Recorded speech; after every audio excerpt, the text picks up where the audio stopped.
board games, Monopoly, Scrabble.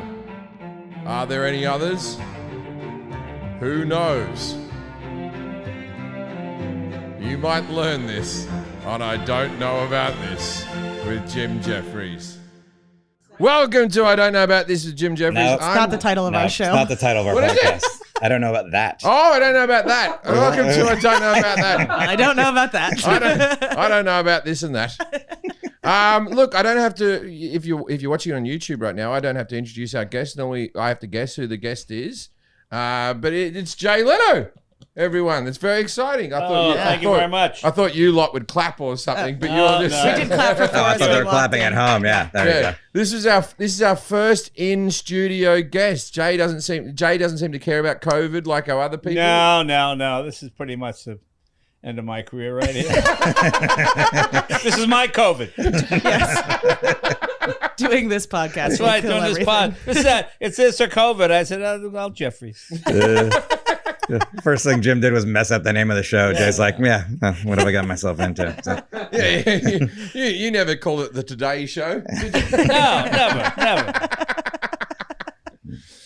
Okay, so today's subject is we've got Jay here. We could have done the life and times of Jay Leno, which would have been interesting, but we're going to do cars. All right. No one knows more about cars than Jay Leno. I have been to Jay Leno's garage. You have how many cars?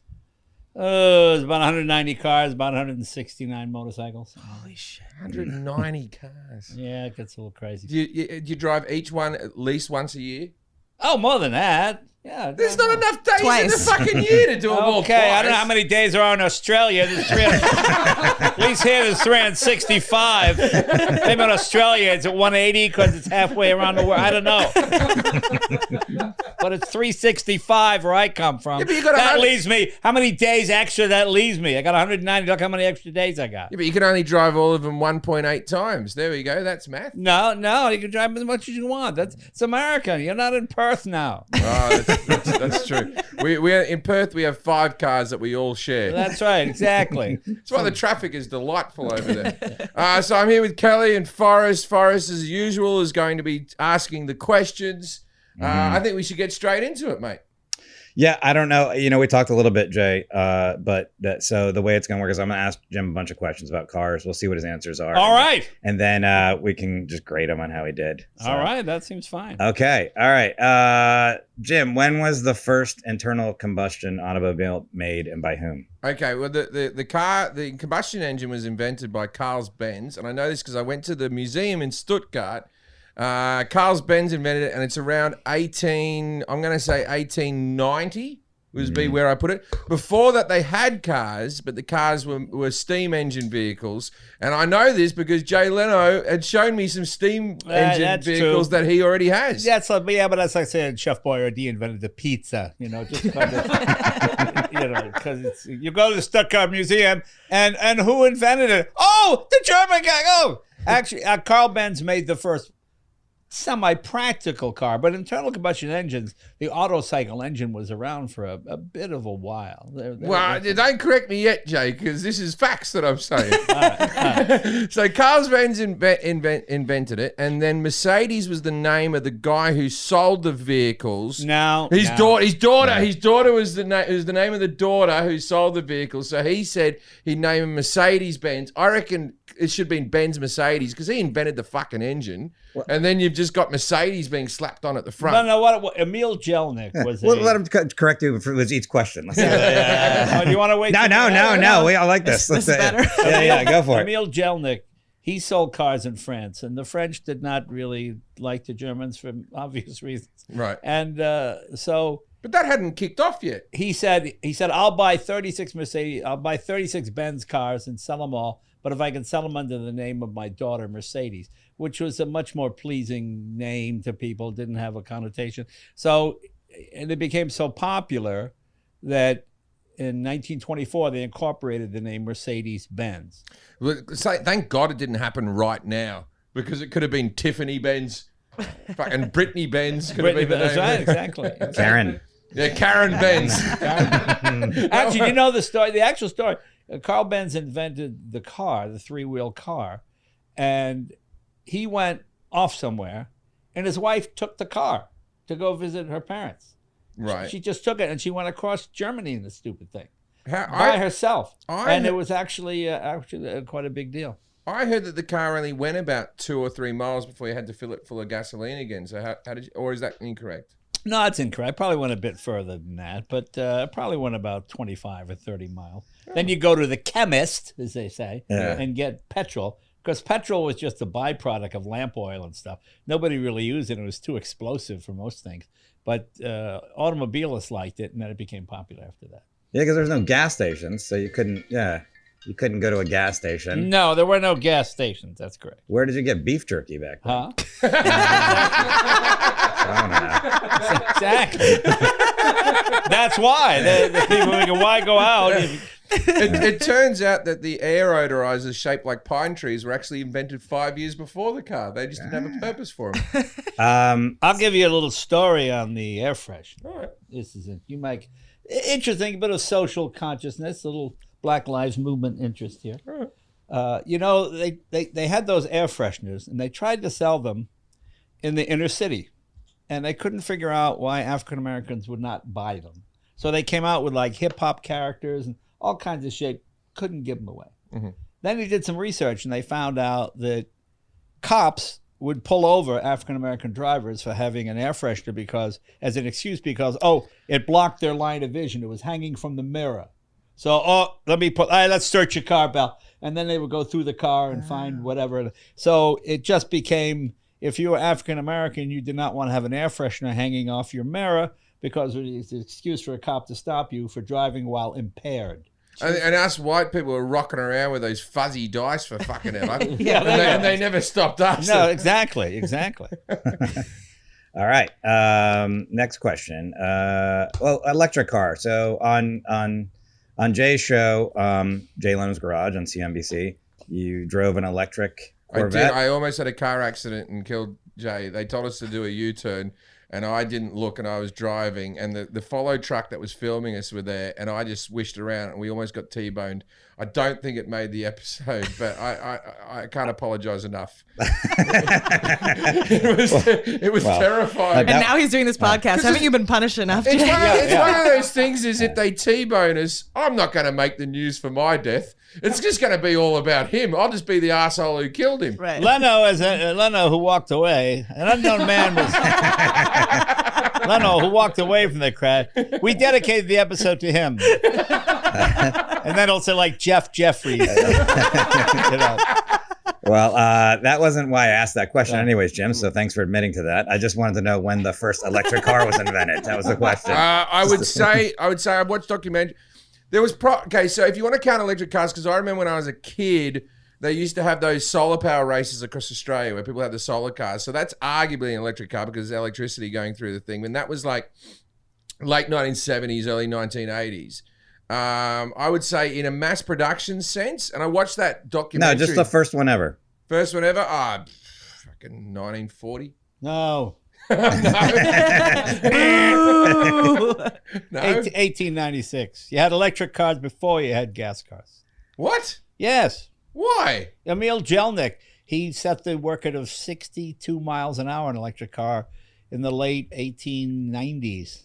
In fact, I'll tell you a funny story. This guy was like Jelnik, not Jelnik. His name was Janetsy? Janetsy. Yeah, Janetsy. Jelnik was the Camille Janetsy. Camille Janetsy.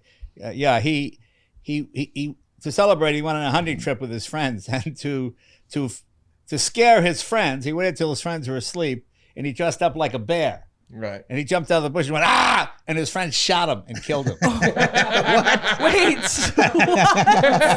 Yeah, that's how he died. No, that's how he died for real. And that guy was the genius. He was called the Red Devil because he had a big red beard, and he went 60 something miles an hour, which was unbelievable. You got to realize up until 1900, nobody ever gone fast. No army could move faster than 4.8 miles an hour. That's a fast march. Yeah. Right. And then suddenly World War I came, and you had trucks and trains and tanks, and then suddenly you could move across continents. It was.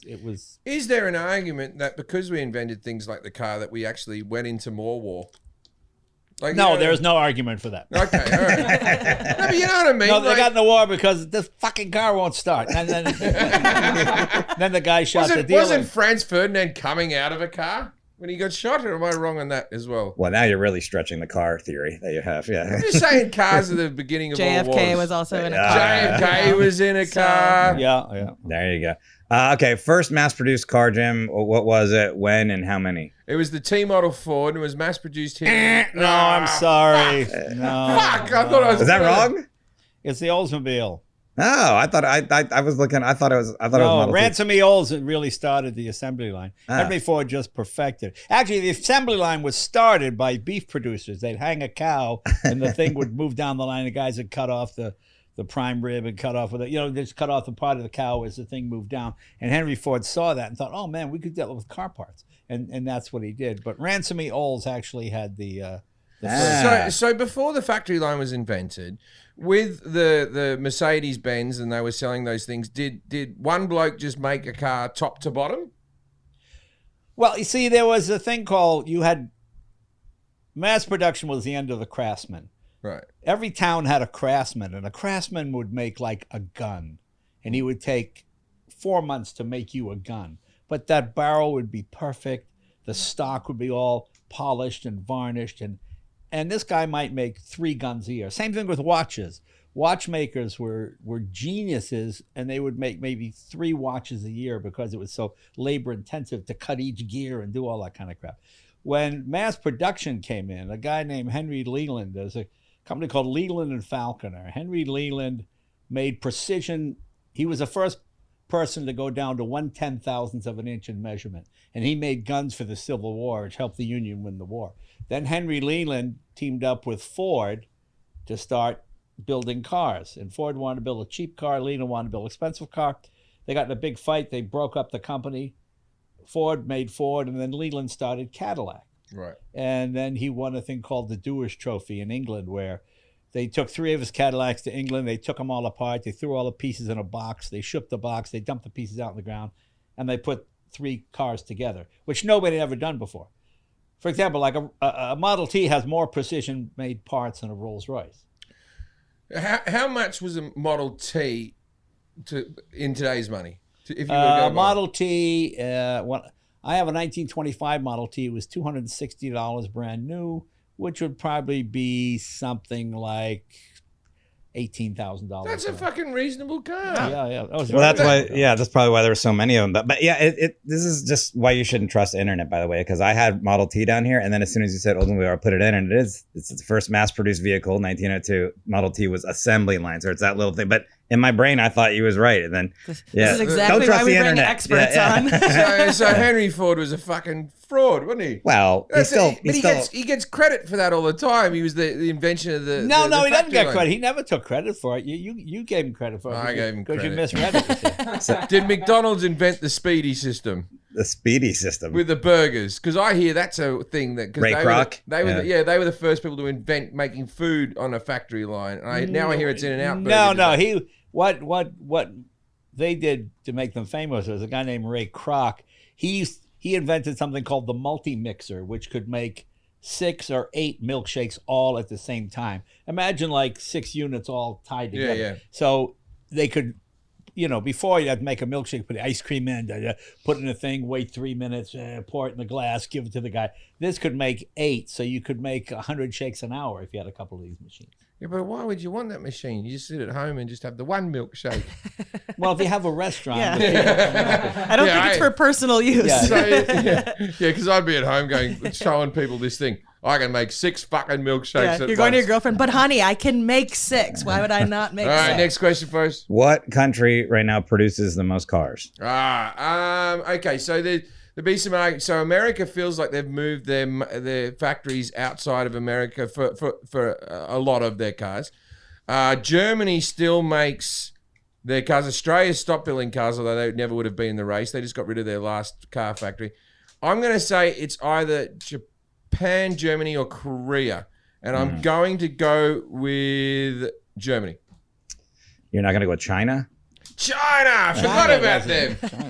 Well, I don't think this says the most factories like that produces cars are there. They're not Chinese cars, but there's a lot of cars. But they said there's even American made cars that built. This is what it says at least. So they're Buicks, but well, no, but I think Toyota was the biggest company in the world. I think Volkswagen, once it merged, I think they're the biggest now with the most brands under their belt. Because this says that like there's like a certain kind of there's a bunch of American cars that are built in China, including Volkswagens and German cars are built in China and stuff. So it's everybody. Right. So there's no Chinese brands, but I guess that's the trick of the question. Well, there are Chinese brands. There's Geely. There's a bunch of them. Oh, see, but Geely. You ever had driven a Geely? Isn't that the J-Lo movie? Yeah, that was with Ben Affleck. Yeah. I heard it was fucking terrible. And then it says United States. It says Australia still produced 5,000 cars last year. So, congratulations. We only 5,000. What? Yeah, because Holden, I guess, was the company there, and now it's gone away. Well, to be fair, Australia only has 180 days a year, so 5,000. Holden wrapped up. When I was growing up, my father drove a 1962 EK Holden, and that was like the same thing as like a big Chevy or something like that with big bug eyes and a bench seat and column shift and all that type of stuff. And so I have a huge fondness towards Australian motor vehicles. And if you watch Mad Max, I never understood this about Mad Max. So he has the Monaro with the nitro in it and all that type of stuff. So all the gasolines run out, right? And they're still driving fucking V8s. They should be in smart cars. That's what the apocalypse should be, all just little tiny cars and stuff like that. Why would you keep the V8s during the apocalypse? Last of the V8 Interceptors. Yeah, exactly. It's the last of the V8 Interceptors. Okay. What is the fastest production car? Or there's the top 5, if you can name any of them. 0 to 60? No, just the fastest top speed. Top speed. Top speed. Sorry, top speed. Production cars too, yeah. The Bugatti? That's correct. There's 2 Bugattis on the list. Bugatti Chiron. Yeah, there's a Bugatti Chiron. Yeah. Yeah. And the Veyron. And a Veyron. Yeah, those are number 3 and 4. Right. Number 1 is more recent. Number 1 is Koenigsegg Agera. It goes 278 miles per hour. Well, no, actually I just had the guy on my show. Bugatti This is fun where you just correct right away. You're Shut the fuck up for us. Bugatti went 304. Andy Wallace drove it.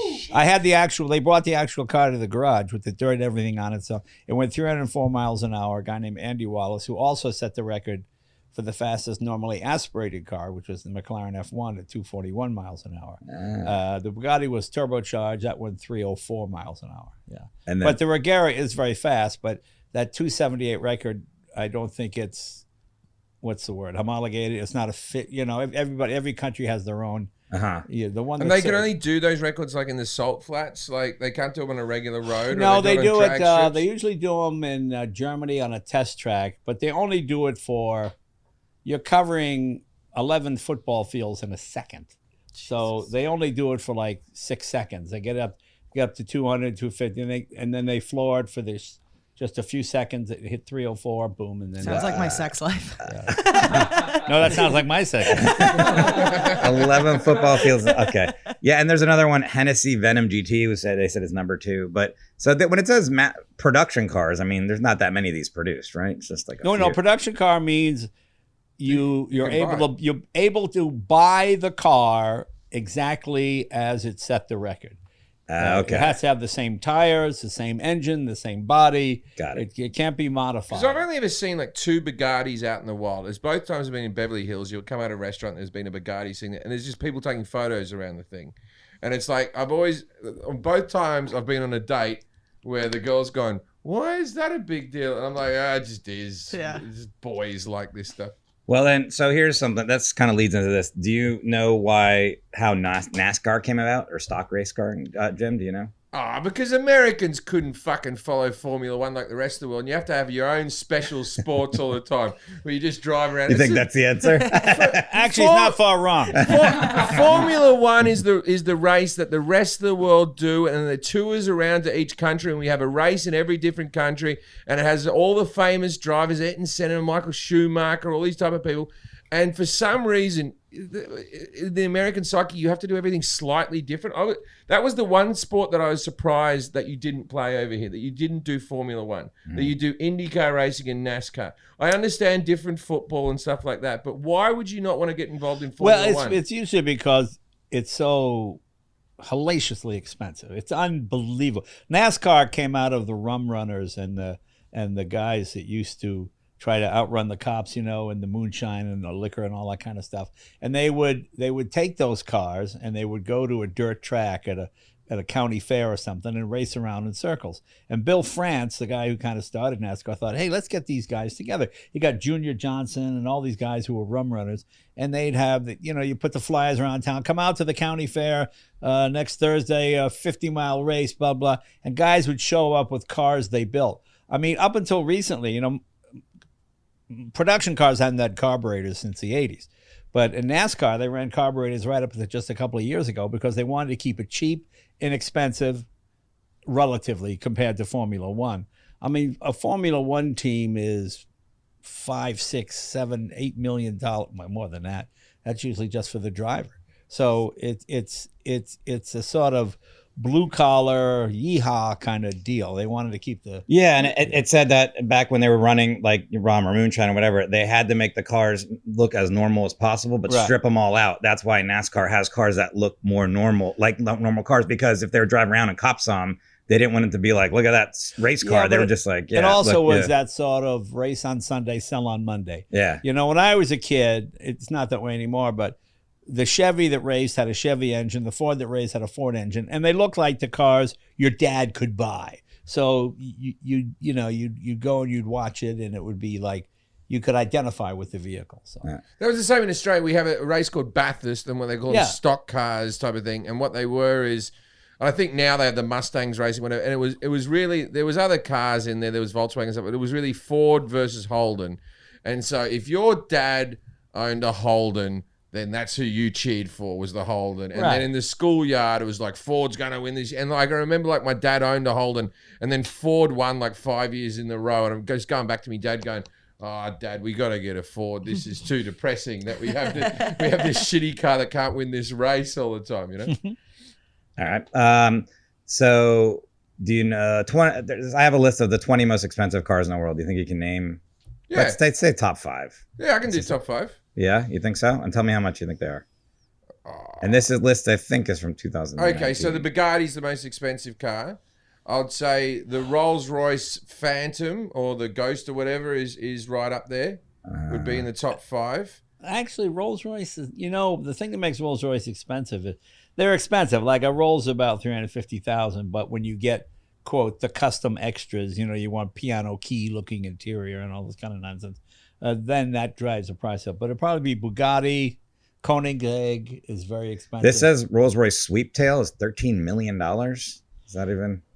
Well, again, they build 1 or 2 of those special order for something. Well, it's not really a production car, but that's what they cost. If you want one, they'll build you one, and it costs that much. So that's like the Sultan of Brunei or something like that. Yeah. So this list says Mercedes-Benz Maybach $8 million. At number 2, Bugatti Divo $5.8 million. Wait a minute, Mercedes-Benz is up there in the top 5. Well, the Maybach, that's I mean, those are kind of one-offs. Okay. Well, the Koenigsegg is up there too. Koenigsegg is Bugatti Divo $5.8 million. Yeah. So $5.8 million.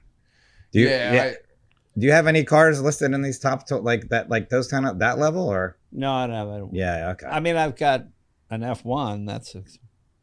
I'll tell you. I got a SLR McLaren.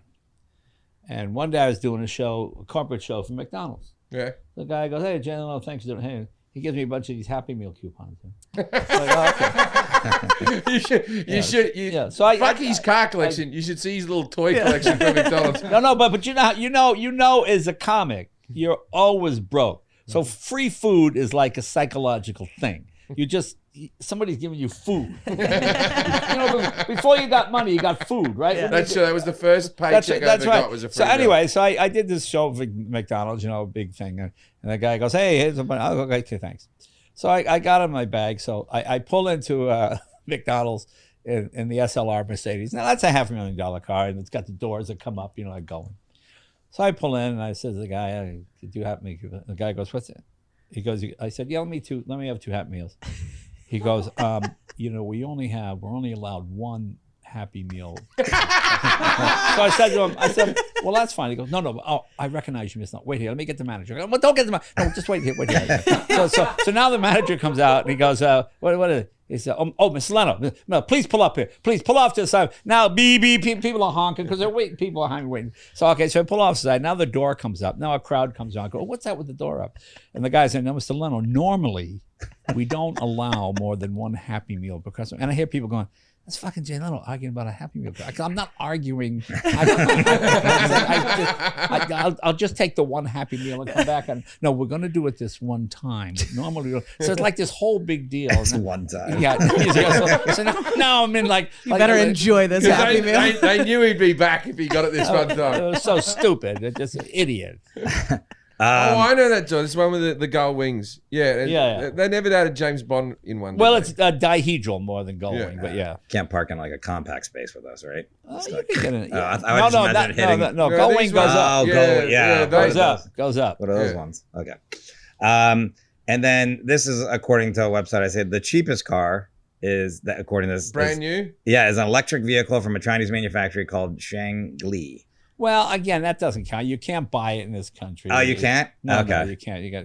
Yeah, but this is fun. They have Jim get these. You really do your homework on these. Like, I don't know what I'm doing. I just go to the internet and look at stuff, and then I hope that. Was that like an hour ago? Just before? Is that what you did? I mean, when I came in, I saw you busily. Oh no! How much did you pay for your first car? My first car? Yeah. $500. Yeah, I paid 400 Australian dollars for a 1979 Golden Holden Gemini. And I could see the floor through, and it was my pride and joy. I fucking love that thing. I had a 77 Dodge Aspen, the Slant 6. It was like an old cop-looking car with the white, and I had that, and I drove that all the way from Miami to Ithaca, New York, and it still had the thermostat like set for being in Florida. And as soon as I got there, it was like -10 or something in New York. And like the ceiling fell, the whole dash cracked, the car didn't start. Like it was just like, what have you done to me? Oh, my one used to overheat all the time. And the only way to cool down the engine was to turn the heater on. Yeah. And so I was just always sitting in Australian heat, like 110. What was your first car, Jay? But why did you turn the heater on? Because it puts water through the engine. Excellent. He's doing good. And the water cools the engine Excellent. down. The extra water that's in the heater car. Very good. Yeah. That was like car talk. What was your first car, Jay? My first car was a 34 Ford pickup I bought for $350 when I was 14. Oh, wow. Had 2 years to get it running. And Oh, you bought it before you had it? Yeah, I was 16 or something like that. And I remember saving up and just... he wanted 450 for it. I got him down to 400, and I really did that like teenager, like please. That was my negotiation skill was, but I can't afford anything else. This is all I have. I'll mow a lawn, please. What about you, Cal? What was yours first? I think it was a 1999 Chrysler LeBaron convertible. Ooh, poor little rich girl. It was my brother's car passed down, but he got chased by the cops one time with the top down. Flew into our neighborhood, drove into a driveway, put the top up, and the cops just drove right past him. And I was like, hell yeah! If I want to race from the law, this is the car to do it. Now Jack comes from Coca-Cola money. His father was an executive at Coca-Cola. So what BMW did you get for your first car there, Jack? I got a Honda CR-V. Oh, you got a Honda CR-V. Is that the same car you just drove me over in? That's the same car. That's your first car. Yeah. Oh, good work. All right. The Hondas go forever. They do. I've been told. I don't know. I've never owned one. Good car. All right. The first speeding ticket. Do you know when that was, Jim? And like what year and like how fast was the car going? I can tell you when my first speeding ticket was. That wasn't the question. Right. Yeah, that would be easy. The first ever speed. It would have had to be when they invented radars. Oh no, the cops could have driven behind. The cops could have driven behind and been in a certain rate or something like that. So could have used a Greyhound or something. Yeah, I'm going to say the first speeding ticket was in the 1930s. How fast were they going? And they were going in a 30 zone. They were going. Oh, the very first speeding 50. ticket. Yeah. This says way earlier than 1896. Yeah. And this says 8 miles per hour. How is that? Yeah, that's good. The cop run up to him. The cop was next to the car. No, you got to understand. They used to have a thing in England called the red flag law. That's why England was so far behind France and Germany in development of the automobile. Anything over 8 miles an hour, you had that guy with a red flag walking in front, waving the flag, so as to Walking. Well, it's true. It's true. What was the point of driving? That's what. Well, no, there was no point. They didn't want you driving. So- that was considered a dangerous thing. So if the combustion engine was made in the late 1800s, how long was it till we had roads, or do we already have roads? Or Well, you had roads, but they weren't very good roads. they were dirt roads. Like I mean, Henry Ford got together and started the Good Roads Project around 1913, 1914. The Lincoln Highway was the first road to go all the way across the country. You could drive from New York to, in fact, if you go to Santa Monica Pier, there's the plaque right there at the pier, still on the, before it turns into the pier. It shows it's the last mile of the Lincoln Highway. And it went all the way across the country. and was that just dirt? Or when did they No, start? it was paved. Oh, It they was started paved. tarmacking, but way back It then. became Route 66. Yeah. Yeah. There you go. And okay, and that leads me to what's the largest speeding fine ever reported, and monetarily? It was in 2010 in Switzerland. Oh, that was yeah. That well, see what they do in Switzerland. Oh, you'd hate this. In Switzerland, your speeding ticket is a percentage of your yearly income. What the fuck? Yeah. That's fucked up. Oh, yeah. What's the point of being Well- rich if they're going to keep on That's gouging right. you? That's right. If you're poor, then you might pay Actually, if they got me this year, it'd be pretty good. yeah. I haven't done a show since February. I'll be all Exactly. right. Yeah, so it was in 2010. A guy was driving 200,000, something like that. 85 miles per hour in a 50 mile per hour zone, kilometers. It was $290,000 US. Yeah. The ticket was given to him was 180,000 pounds. Right, Yeah, right. Yeah, but that would be a thing. You could pick up women with that. You could be like, yeah, I got the biggest speeding fine ever. They take a percentage of your wages. Well, What are you gonna do? How are you gonna You know afford what I dinner? mean? Like you can brag about it a little bit. My brother got a speeding fine on there's the race, the big race in Australia called Bathurst, and it's one of those ones where they use the regular road and they block them off like they do with Formula Yeah, One. And he went and drove around the track a few times, and there's a thing called Conrod Straight, which is the straight where the cars get up to about 300 kilometers an hour. I'm doing kilometers, but they get up to about 300, 310 on the thing. Anyway, so he drove around a few times, just like and looking around for cops, and he went, "Oh yeah, no, we're all right here." Had his new little sports car, and he franged the fucker. He went about 180 kilometers on this thing, and then a cop comes out and pulled him up, and the fine was, I don't know, about $2,000 or something like that. But he still, I believe, has that fine framed because he hit the top speed on Conrod Straight. This is your brother? Yeah, That- Scott did that. Oh, Yeah. Scott. I thought it was Danny who was a cop. Yeah. Okay. No, so- the cop didn't do it. the cops. All right. So who invented cruise control and what was unique about him? Jim, do you know? The first guy to get a blowjob in a car was that's why cruise control was invented. I assume there was a guy that was like, I've had too many accidents. There has to be a better way. Well, let's hope this guy wasn't driving. What That's was all unique about it? I'm going to say the guy who invented. I don't know who it was. What was unique about him? His name was Ralph Teeter. I'll tell you. Yeah, that. that's right. He made it was called the Had no arms. speedometer. It was in a Chrysler. And he was blind. Oh, The guy that's that right. invented Yeah, it. that's right. Yeah. So And so it was so that he could drive in a confined area or something. I don't- like that? Blind No. with pleasure from all the blowjobs yeah. he was getting. I don't think he was trying to drive. But yeah, didn't say that. I think Yeah, that that's was Did he become blind from all the masturbating in his car? And then this is what percentage of Rolls-Royce manufacturers are still on the road today? Like they've all been. I would say it's very high because it's a car that people would never send to the scrap heap, and they all become classics. So I would say it's 80%. No, I don't know if it's quite 80. I know it's over half, I think. Yeah, it varies, but it says 70 to 75%. So Yeah, pretty that's close. right. Yeah, It's yeah. got it. It's proper. Yeah, there you go. And then this one that you should know: what percentage of the world drives on the left versus the right? Okay, so I would say 30% drive on the left. No, I think it's less than that. You got Germany, you got Japan. Not Germany, you got Japan, England, Australia. New Zealand, right? New Zealand New would. Zealand, yeah. I know Switzerland switched over in 67. Sweden, yeah. It says 35% on the left, so Okay. that's close. Yeah, All right. pretty close. Yeah. Is it just because that these countries want to be? Because now that I live in know America, why it's- because my whole life I used to, when I was a kid, be like, bloody Americans can't do things like us. They have to drive on the other. And then I came over here and I went, Right's probably a better system because most people are right-handed and thus force you. But the thing is, there's cultural things that are different because of that. So when I'm walking down the road and someone is coming towards me, I veer off to the left and I bump into them all the time because even when you walk on the street, because of where we drive, we stand to the left. So when I first came here, like fuck the like having to look left and right and that sort of stuff. I still to this day bump into people or I stand on the wrong side of the escalator when people are trying to go around. Henry Ford put it on the left. He put it on the left. Well, the rumor was England switched because it was a way to say screw you. Yeah, I think that's what happened. When the Romans came over, it was a way of saying, screw you or something. But you have to go on the other side. Oh, it started with walking. I believe so. Yeah. Oh right, that's interesting. I think so. But Henry Ford was the one that put it on the left here because it was easier for the farmers to unload. You could, and the passenger could get out without stepping into traffic. Yeah.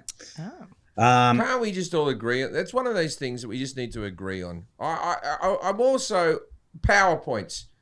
I'm fucking done with different PowerPoints around the world. I don't care which one we choose. PowerPoints? Oh, you mean like an outlet? Outlet sockets. I was like, how many PowerPoint presentations are you getting? Outlet sockets. Every time I go to another country, we've all agreed on the USB one. The USB, we've all gone, that's a good one. Right. But then the Europeans have the 2 prongs, and the British one have the big chunky one. The Americans have the 2 prongs that aren't, like the Australians have them angled so it doesn't fall out. The American ones get soft and sort of fall out all the time. The British ones have like two like just another thing when you're traveling that you have to think about. We can't have world peace in this world until we fucking sort that out. I'm telling you, that's the first thing. Until we get that up and running, and then we should all pick a language, and then that's how we should go. And the side of the road, drive on the side of the road. Side of the road, clearly will be the last right. thing. Yeah, 65%. I think the right hand side because there's things like in Australia there was cars that were built in America, and car enthusiasts would buy Mustangs and stuff that were never mass produced in Australia or never mass produced with the left hand steering and all that sort of stuff.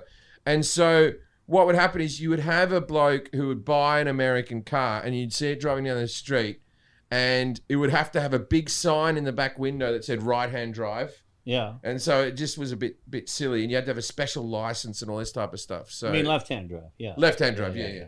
And so, but Americans have never bought an Australian car and brought it over. You've never had a Holden come over here because no one's that fussed about driving one in this country. But we always had this thing that we saw American cars in movies where we wanted one. Well, you see a lot of English cars here. A lot of Rolls Royces and Bentleys come over here with the steering on the other side. The reason you don't see many Australian cars is because they're just Australian versions of American cars. Yeah. So, we ripped off all the American cars.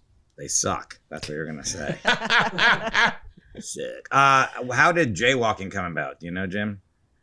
You know what jaywalking is? I know that he used to do a segment in his show called Jaywalking. We used to do that on this show. But how did that come about? Not a segment. Jaywalking is people crossing the road when there wasn't a little green man or a little red man. Or not in a crosswalk. Not in a crossroad.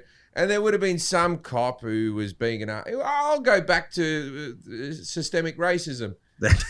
He was going to go to that. This says the concept was invented by the auto industry in the 1920s to shift the blame of car accidents from cars to pedestrians. And at the time, Jay was a slur synonymous with redneck or hillbilly. Oh, thank you very much. Good night, everybody. Thank you. Where did that come from? Jay, internet. Why would that be a redneck or a hillbilly? I've never heard it. In the 1920s, I don't know. That I went down to Alabama. There was fucking Jays everywhere. You can't move for 5 minutes. A couple of Jays came up to me. The term originated with Jay drivers, people who drove horse-drawn carriages and automobiles on the wrong side of the road before taking its current meaning. Then that's how it transferred to jaywalking. But the auto industry, I guess, when they started, I'm sure there was a ton of accidents at the beginning, right? Because people, you know what dashboard comes from? What's that? Where dashboard comes from? No. Dash was another term for horse manure. So when you're in a wagon, the horse's hooves would throw it back at you. So they put this dashboard up to protect you from getting hit with all the crap. Like a sneeze guard at the Sizzler. Yeah, exactly. Yeah, okay.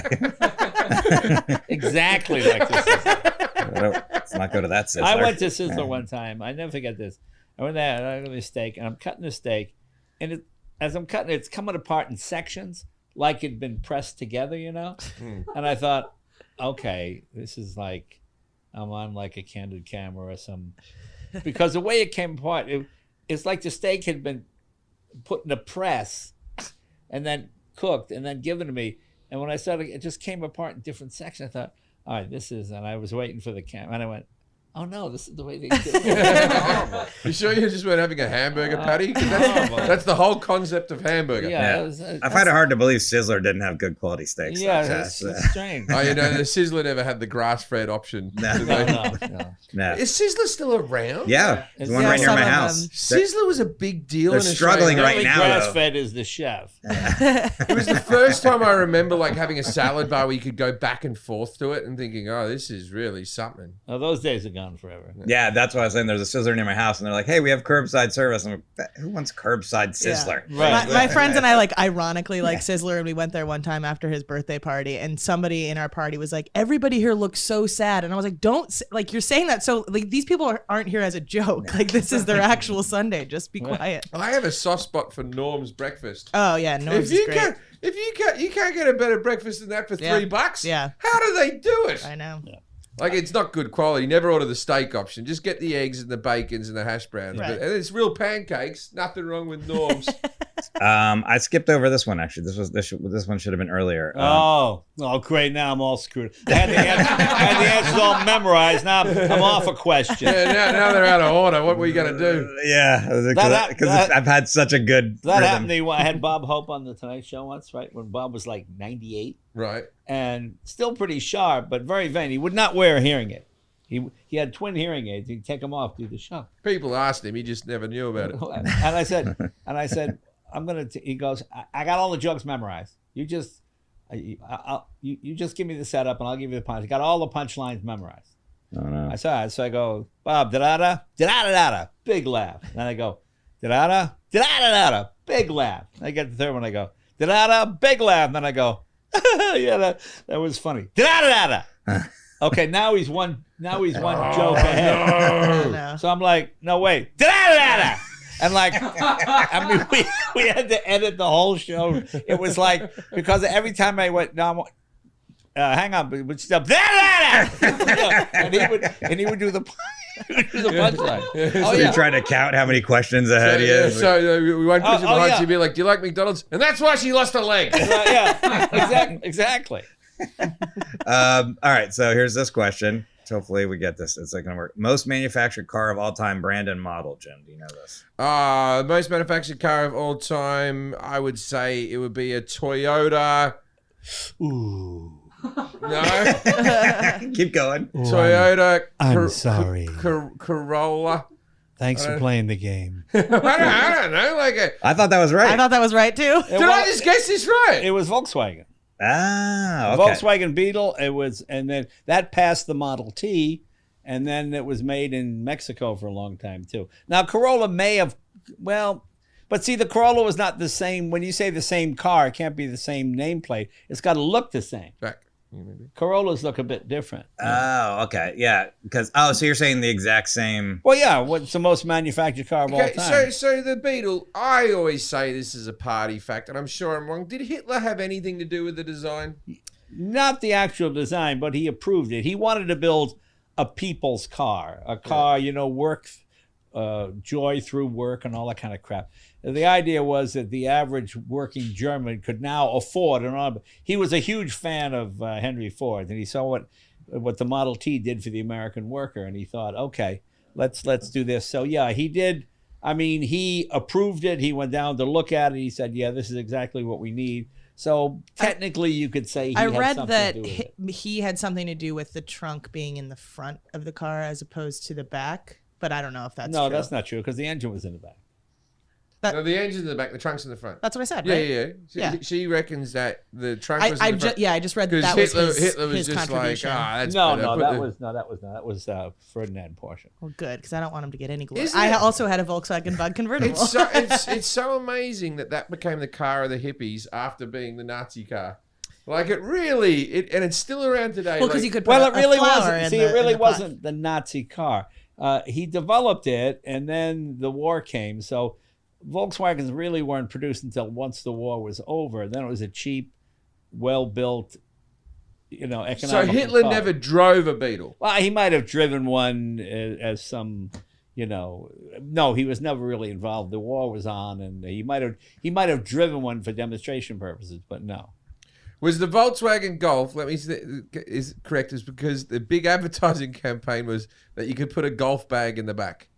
I don't know. If that's why it was called that? Yeah, I believe it, because I never heard the that. ad campaign was the Volkswagen Golf. They were like, and it's a small car, but it had a nice trunk where you could put okay, here's one for you. This says Golf. The Golf is named for the natural occurring Gulf Stream. Yeah. Yeah, like Oh, I was Like right the about that. Lincoln cadaver. The Lincoln cadaver, you could put dead bodies in. That's why the mob bought the, yeah. So Golf was for Gulf Stream, and Jetta, it name translates to jet stream. Yeah. And so I guess that was like cutting through the wind or something like that. Yeah. And why do the Germans make such good cars? Is it just that their engineering mindset and their hard work and type, or is there another? Well, I'll tell you something. One day I took a Corvette through the Autobahn.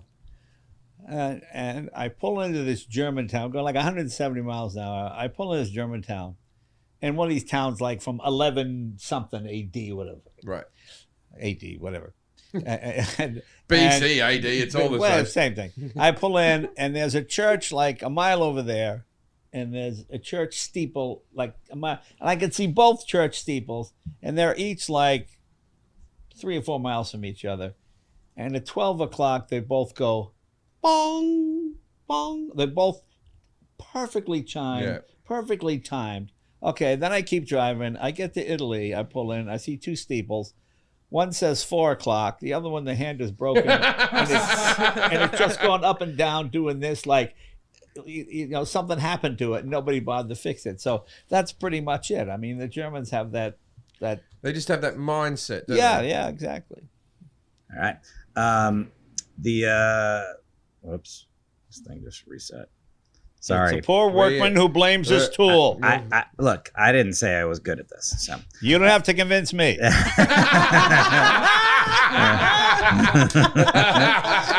Oh, here. In South Africa, Timely. there was an option in a it's not good.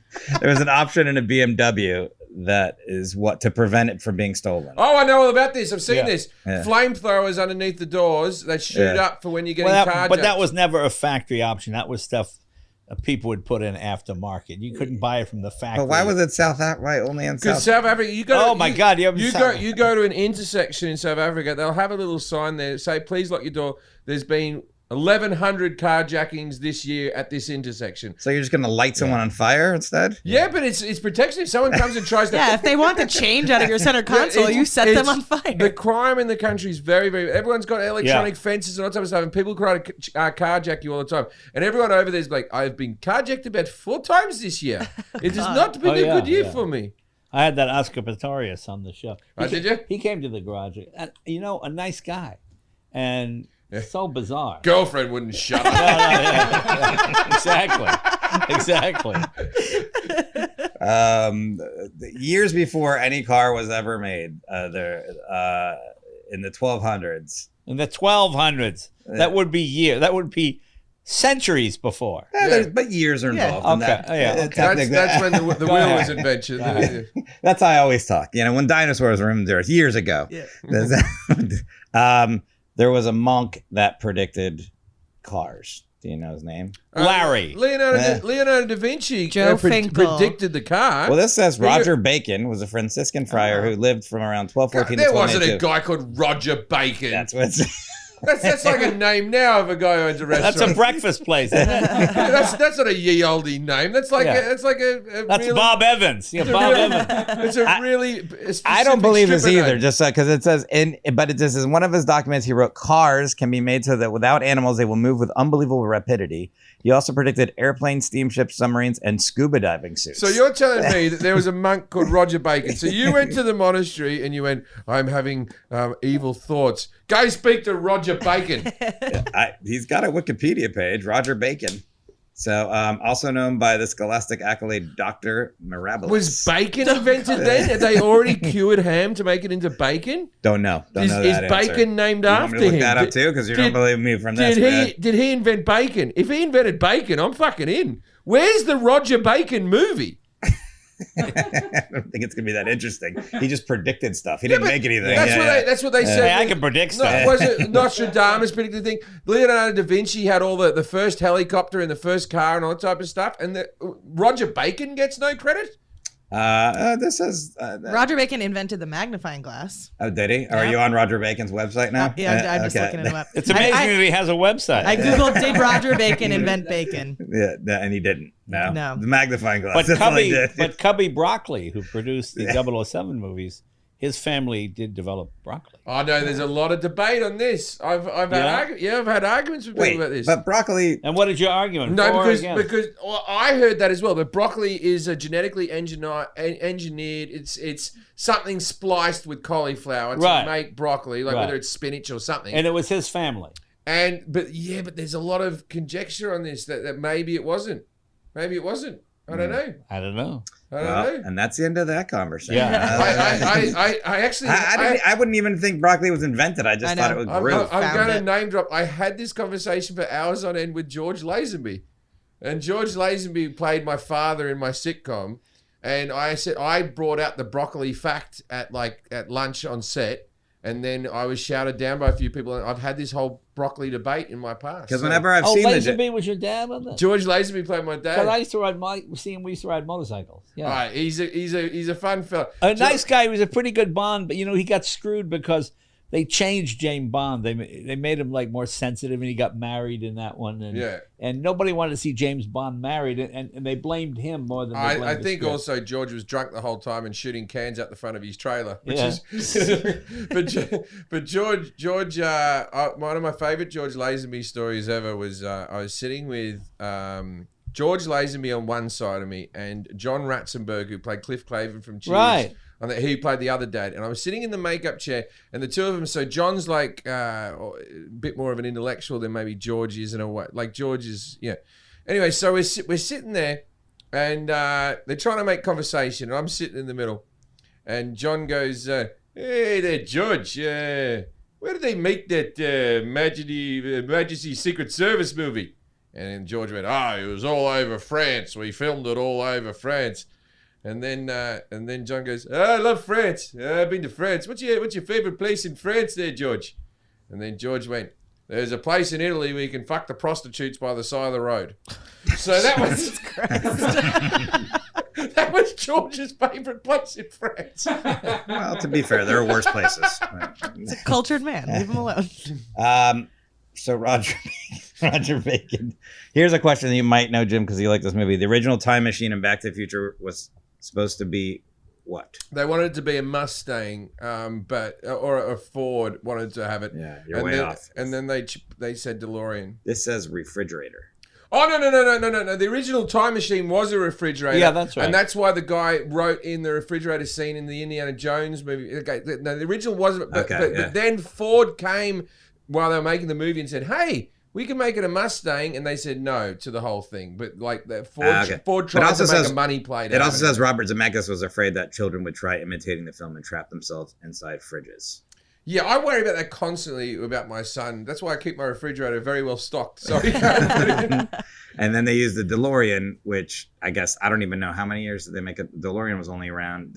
He got busted for drugs. He got busted for conspiring to put drugs in the door panels or something like that. I think they're making a movie. I just watched a documentary on the guy, but yeah, DeLorean was at GM. Right. He was a manufacturer. He was a designer at GM. Started his own company. Got busted for drugs. Right. Or conspiring to sell drugs. Well, he was trying to save his company. Yeah. So he was going to move $10 million or something worth of cocaine. And he got busted.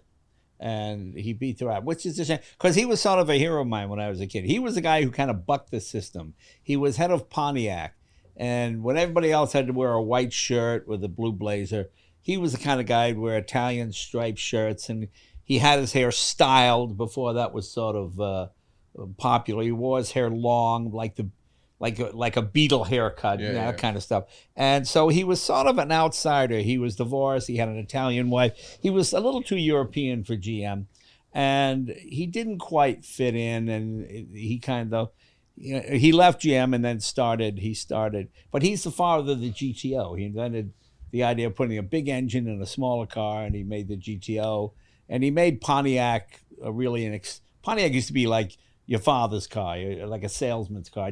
It was below Oldsmobile, below Buick. It didn't really fit. It was like the Plymouth of General Motors. And he made it an exciting brand with the wide track and the big engine and all that kind of stuff. He encouraged them to do those songs like Little GTO and all those kind of rock songs. And then he started his own car company, but he was living above his lifestyle, and he screwed the Irish government. He took money from them to build the factory, and that fell through. And then he was so desperate to keep his company going, he got busted trying to move some cocaine. Now, wasn't the problem that, so it was Northern Ireland that he built the cars, and he built the cars in Belfast. They're Irish cars? They were built in Ireland from an American company, but they started, and they built it in Belfast during the Troubles. During all the IRA, at the height of all it. So these people were fighting on the weekend and throwing Molotov cocktails at each other on the weekend, and then meeting up at work to build cars. And the last thing they had built in Belfast before the DeLorean was the fucking Titanic. So they really didn't have a great history. They built the Titanic, they'd shut down all the factories, and then they came back, we've got a new job for you. Yeah. And so a lot of the DeLoreans that came back here to America, because they looked so cool and everything, the pre-sales were through the roof. Yeah. But when they got here to America, they had to basically put them back together again because the hinges and the things. Johnny Carson was an inventor, and was a what do you call it? Investor in the company. Right. And he had a piece of it. And he got one of the first DeLoreans, and he was on the 405, and he was coming to work one day, and it had the electric doors, and they opened this way. And the battery died, and Johnny was stuck in the car.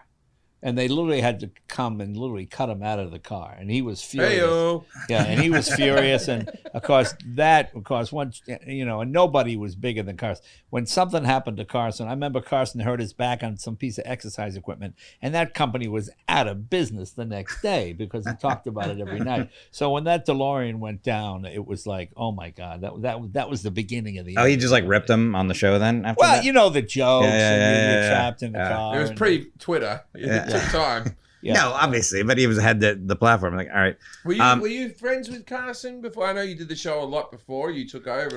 I was friends in the sense that it was like one of your father's friends. I'd always call him Mr. Carson. He'd go, call me Johnny. And I can't. It was just awkward for me to call him Johnny. You know what I mean? I just felt weird. And how many times did you stand up on that show? Oh, I did a bunch of times. I hosted about 400 times before I got the show. Because that's the whole thing. You always hear this mythology now of like, if Johnny asked you over to the couch, your career was made, right? If you did a stand-up set, he told you to come over. You know who that really happened to was Freddie Prinze. Do you know who Freddie Prinze is? I know Freddie. I know who Freddie. I'm friends with Freddie Prinze Jr. Right. Well, Freddie. I taught Freddie how to drive, and he stayed at my apartment when he came to Boston, and he came out here. To trying to make it in Hollywood, as you all do. And earlier that week, he had done the same set that he did on Carson on Merv Griffin. And it went fine. I wouldn't mean it didn't blow it out the room. It didn't bomb. It was just a strong set. And Merv said, hey, thank you very much, Freddie Prinze. Very funny young man. Then he goes on Carson. And Sammy Davis, who is like the greatest audience a comedian could ever have. Right. Sammy's sitting there, and Freddie's doing, he's not my job, and he's doing all that, and Sammy is just screaming, just pound, bring the brother home, come on, and he's hugging him, and Freddie was quick on his feet, so he started screwing with Sammy, and teasing him back and forth, and Sammy just raving, and Johnny loved all this, and that's really what put him over the top. It became a huge deal that Carson and Sammy Davis and whoever the third person on the panel all went nuts for this young Puerto Rican kid, because Freddie was just 19 years old, Right. And then he got Chico and the Man from that, and then it became a huge star. Yeah. So we have some, I just have some questions about cars. for you now, Jay. All right. Uh, These are like questions about well, cars. this is something that I saw somewhere. Is it true that you used to work at a car dealership in Massachusetts, and sometimes you would use the dealership cars to go on road trips to New York to do spots at the Improv? Well, yeah, I used to do that all the time. I used to drive to Boston every night, drive to New York every night from Boston and work at the Improv. I'll tell you. No, but you'd use the cars. Well, no, what it was, see, in those days, when a Rolls Royce, I worked at a foreign car dealership. It was Rolls Royce and Mercedes-Benz, Bentley. And when a Rolls would come in, I would go down New York, pick it up at the dock, and drive it back. Okay. And we had a car in Boston we had sold to a guy in New York, a Rolls convertible for $34,000. So my thing was, go down to New York, and this guy was buying the car for cash for whatever reason. Okay. So I drive this Rolls down. The guy gives me $34,000 in cash. I got it in my hand. I go to the dock. I pick up another Rolls to drive back to Boston. Okay. And then I thought, hey, I'll do a set at the Improv. So I pull into Hell's Kitchen at like 10:30 at night in a Rolls Royce. I'm 20 years old, and I have $34,000 in a paper bag. I park the Rolls on the street. I go into the Improv. Bud sees me. I'd been there once before, and Bud goes, "Geez, this kid must be rich." He goes, "You want to go on? You want to go on?" I said, "Yeah."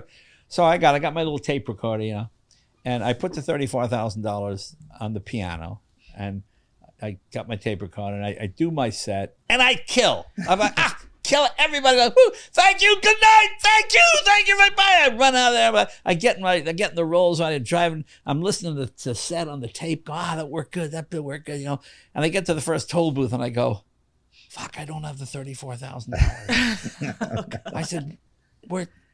So I turn all the way back. It's like an hour now. I go back to New York City. I pull up. It's now 1 o'clock in the morning. There's like a singer on, and there's like 5 or 6 people left in the audience. And I see the bag still sitting on the piano. And I go, oh, I forgot my lunch. Excuse me.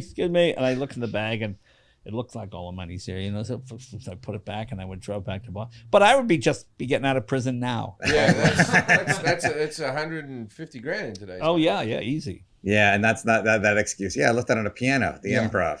Exactly. Everybody, when I first came to America, everybody said when like all the older comics, the best club comic to rip up a club ever was you. That's right. Pound for pound. Like you always tore the shit out of it. There was a really tiny woman. I love being a club comic. I would always hate it when meet comedians who just wanted to be actors. I'm just doing this to get a sitcom. I go, well, what are you doing it for? Yeah. Get out of the way and let people do it who want to do it, I mean, to me, I love being, like, to me, this is a nightmare. You can't get up anywhere and do anything. No. Yeah. It's horrible. It's horrible. I feel sorry for guys like you. I mean, I'm at the end of my career. So to me, okay, I made my money. I'm fine. It's just an inconvenience. But I mean, I watch Forrest. It's really funny. He's got great stuff. It's clever stuff.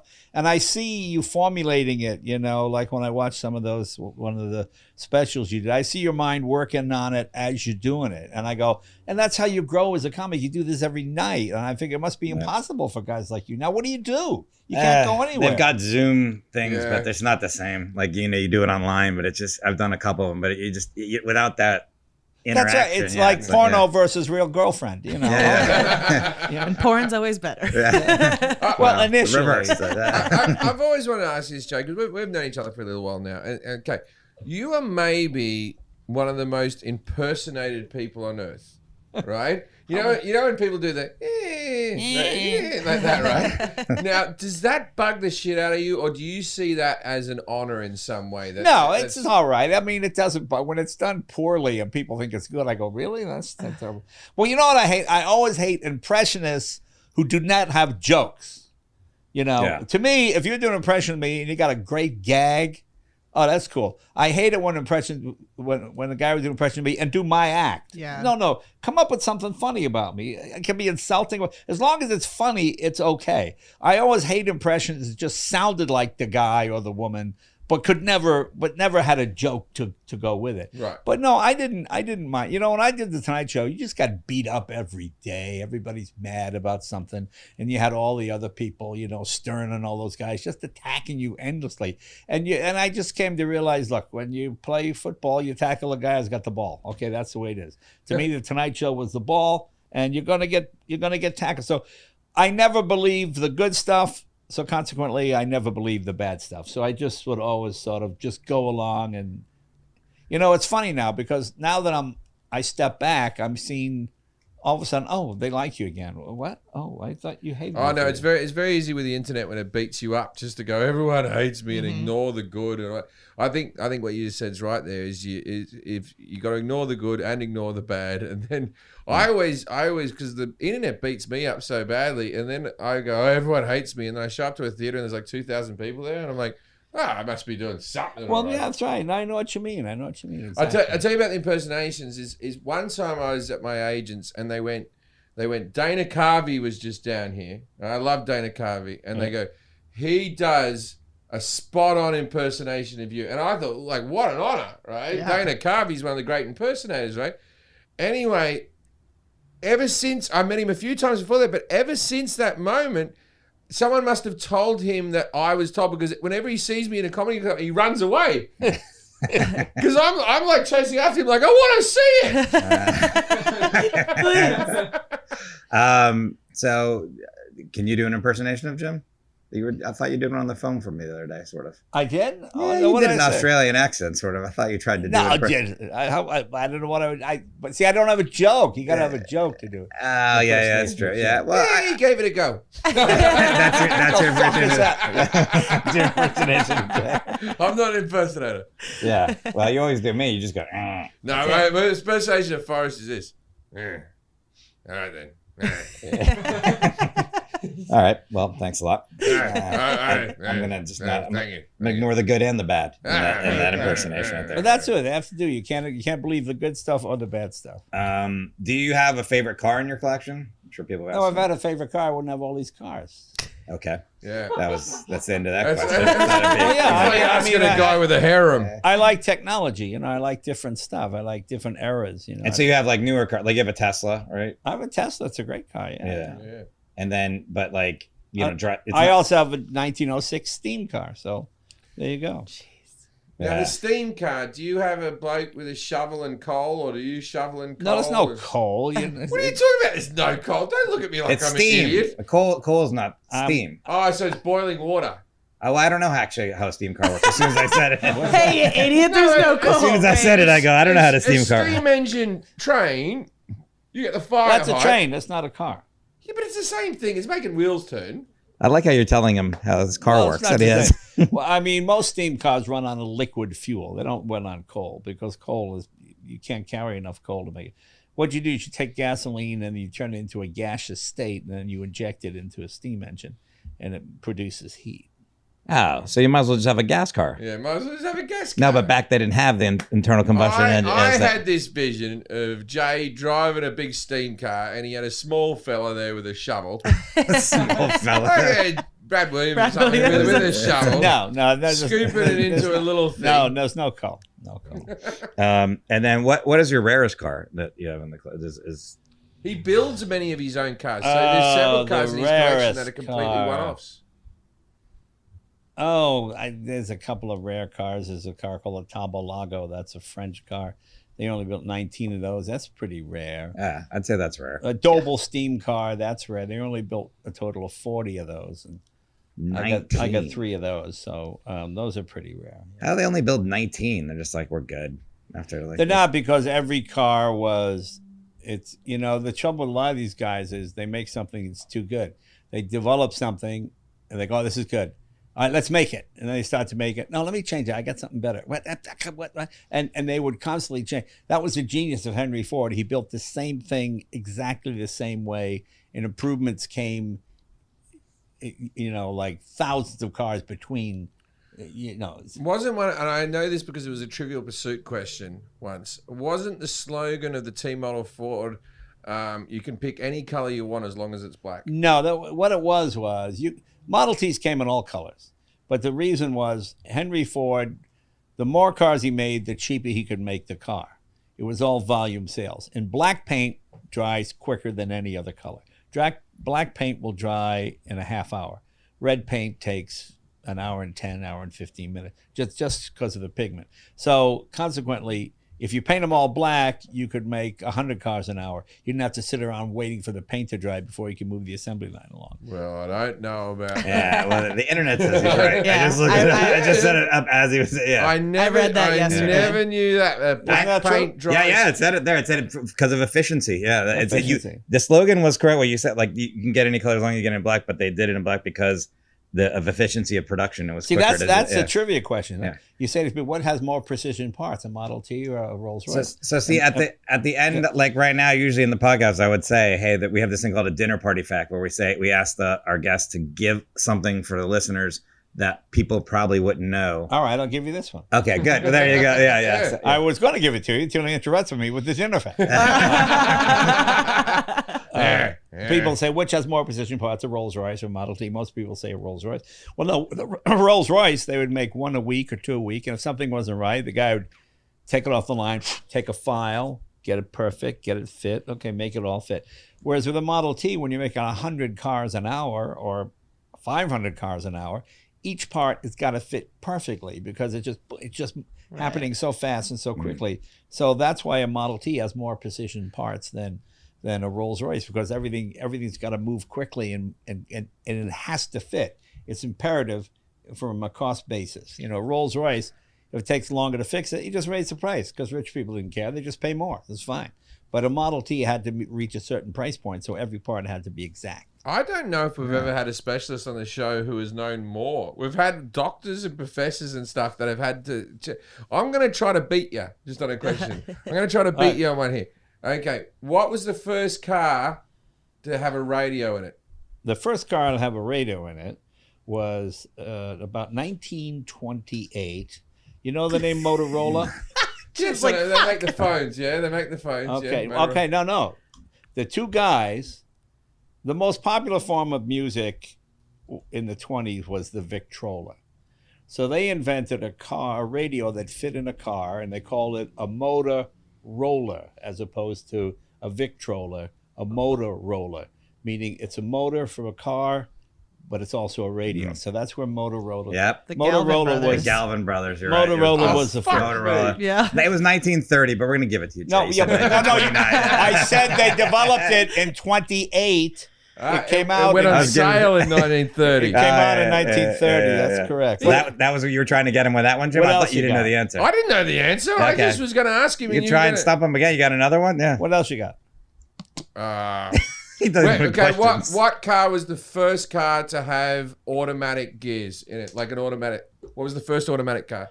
Well, from manual to automatic. That would be Oldsmobile 1938. That would be the Hydromatic. That was the first automatic transmission. 1940, but yeah. Well, again, developed in Yeah. 38. Yeah, Kelly. Developed and then...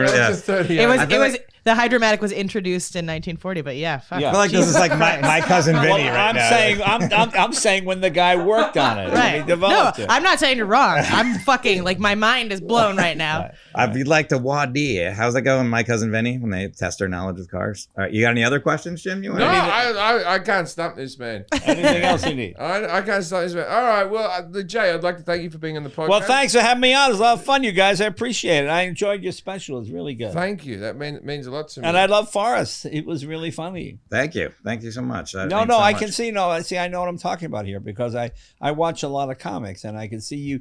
I like the way you think. I like the way you develop it. I see your mind. See, you're interesting to watch as a performer. I hate guys who just get up and memorize a bunch of stuff. And you do the same thing. I see the wheels turning. I know you've said these things before because I'm not naive, but I can see you're constantly looking for a better way to say it. And that what makes it interesting to me to watch the process, to watch you read the audience and then you change how you do it, So both you guys are really good. Oh, well, thanks. Thank you. All right. Well, if you're ever at a party and someone comes up and say you're having an argument with someone and they disagree with you and they have some fact, just say, well, I don't know about that, and walk away, and you'll still win the argument. Good night, Australia. Yeah, good night. Good night, lots.